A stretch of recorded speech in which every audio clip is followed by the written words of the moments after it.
Welcome to Democracy Now!, democracynow.org, the War and Peace Report. I'm Amy Goodman. Senator Bernie Sanders and Donald Trump soared to commanding victories in the first primary, the New Hampshire primary, Tuesday. On the Democratic side, Sanders beat former Secretary of State Hillary Clinton by a margin of 60 to 38%.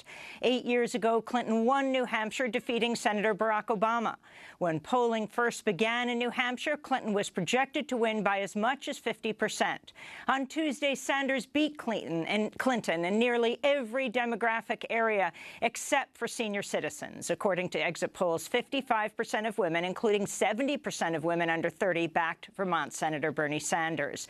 Overall, Sanders won 83% of the under 29 vote. Sanders has become the first Jewish candidate to ever win a major presidential primary. He gave his victory speech and conquered New Hampshire. Together, we have sent the message that will echo from Wall Street to Washington, from Maine to California.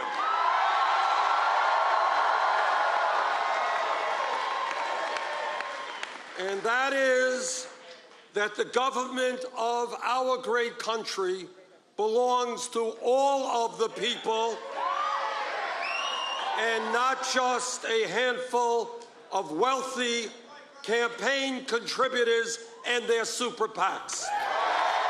On the Republican side, Donald Trump won 35% of the vote. Ohio Governor John Kasich placed a surprising second with 15%, followed by Ted Cruz, Jeb Bush, Marco Rubio, and Chris Christie.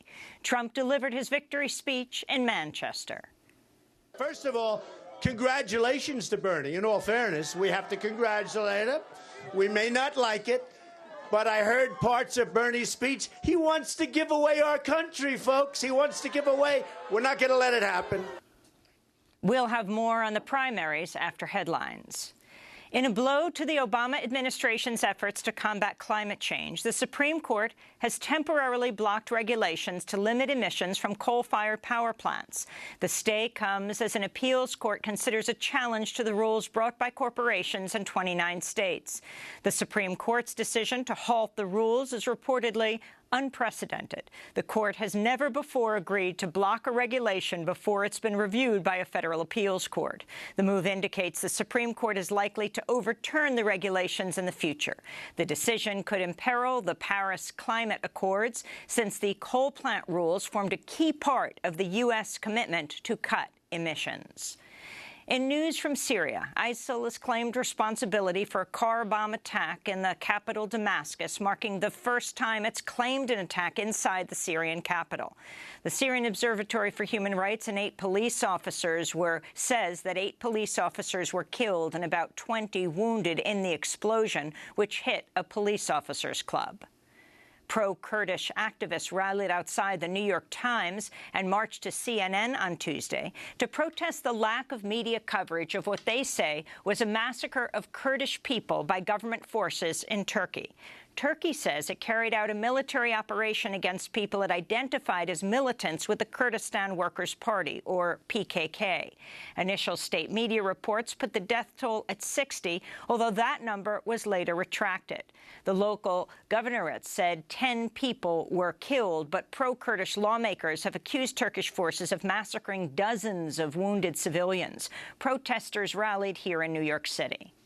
My name is Elif Genç. I'm from the HDK NYC, and so that's the People's Democratic Congress. And the reason that we're here today is because we're just trying to bring awareness to a horrific massacre that occurred over the weekend in Turkey. They're actually just opening fire and just openly killing with like reckless abandon, just children, women, it doesn't matter who. There should definitely just be some awareness on the part of the international community that Turkey is put pressure on Turkey to stop this. Because if there was, there are American weapons companies that are selling weapons to the Turkish army to kill these people to begin with. Michigan Governor Rick Snyder will not testify before today's congressional hearing on children poisoned by lead in Flint's water supply. Snyder said he could not testify before the House committee hearing because he had to give a budget presentation to the Michigan state legislature. The water contamination in Flint began when an unelected emergency manager appointed by Governor Snyder switched Flint's water supply to the corrosive Flint River. On Tuesday, Todd Flood, a special counsel investigating the crisis for the Michigan Attorney General, suggested it could potentially lead to criminal charges, including involuntary manslaughter. Flood has donated $3,000 to Governor Snyder's past campaigns. Flint Mayor Karen Weaver has laid out a $55 million plan to replace Flint's lead water service pipes within a year. Governor Snyder is expected to seek $195 million to address the Flint water crisis in his budget request today. Former Greek finance minister Yanis Varoufakis has announced the launch of a new grassroots movement to bring together progressive groups and parties with the goal of democratizing Europe. Varoufakis, known for his stance against German-backed austerity in Greece, made the announcement Tuesday night in Berlin. The only alternative is to try something we've never tried before, a political movement that starts everywhere in Europe at once, cross-border, independently of prior political party affiliations, that has one simple objective: to get Europeans around a metaphorical table, digital table, in forums like this one tonight, to discuss as Europeans their common problems and what we want our common solutions to these common problems to be. In Mexico, a journalist who was kidnapped from her home in Veracruz Monday has been found dead in the neighboring state of Puebla. Anabel Flores Salazar covered crime for the newspaper El Sol de Orizaba. She had a baby and a 4-year-old son.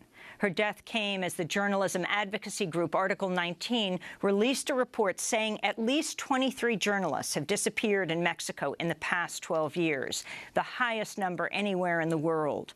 Article 19 said there are indications of possible complicity by authorities in the recent death of Anabel Flores Salazar. U.S. Director of National Intelligence James Clapper has acknowledged for the first time government agencies might use a range of home devices connected to the Internet in order to conduct spying. Clapper's comments relate to the so-called Internet of Things, an array of web-connected devices from kids' toys to smart TVs and remotely operated thermostats.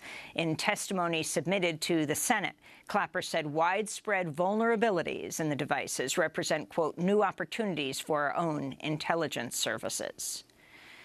The City Council in Ferguson, Missouri, has voted to approve the broad terms of an agreement with the Justice Department to address rampant discrimination in the police and court system. But the council also sought a series of changes, including an additional 6 months to make the reforms and an exemption for outside agencies if police work is outsourced. A Justice Department official called the vote a, quote, unfortunate outcome that creates an unnecessary delay. A department probe following the police shooting of Michael Brown found police and courts in Ferguson routinely engaged in a pattern and practice of discrimination against African Americans. Tuesday's council vote came the same day a St. Louis County jury acquitted local activist and pastor Reverend Sekou of failing to comply with police during protests over Michael Brown's death. Sekou says he knelt in prayer in front of police as they advanced on peaceful protesters.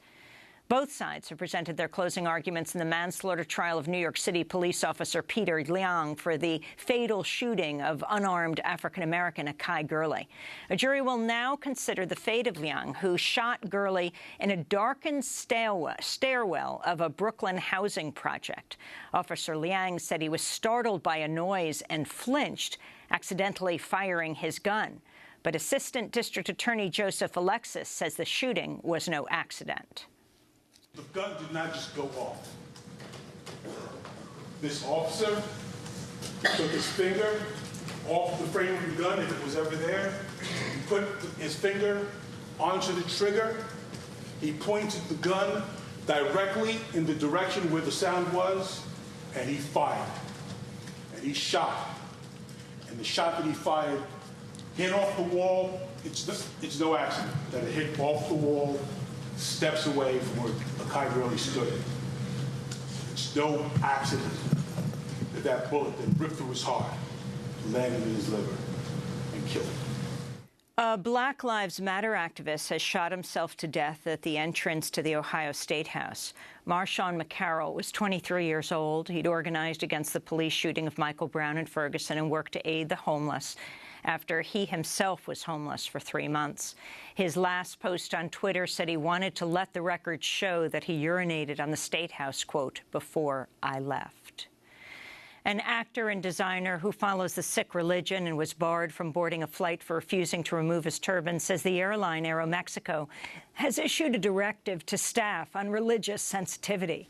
The move follows an outcry after Waris Ahluwalia was prevented from flying to the United States from Mexico. Ahluwalia said he blames U.S. transportation authorities, not the airline.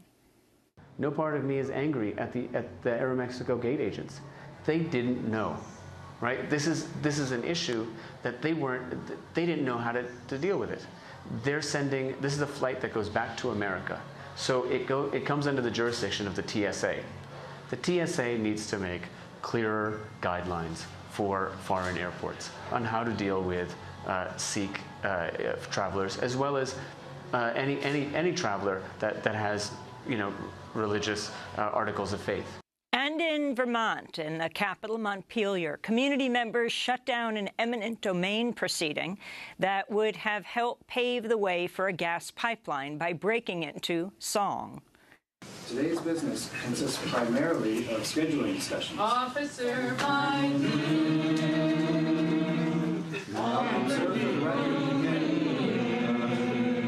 The protesters kept singing, and the hearing was adjourned, stalling efforts by Vermont Gas to seize land from Claire Broughton, a 77-year-old resident of Moncton, Vermont. Protesters say the pipeline would fuel global warming by carrying gas extracted through hydraulic fracturing, known as fracking. And those are some of the headlines. This is Democracy Now!, democracynow.org, The War and Peace Report. I'm Amy Goodman.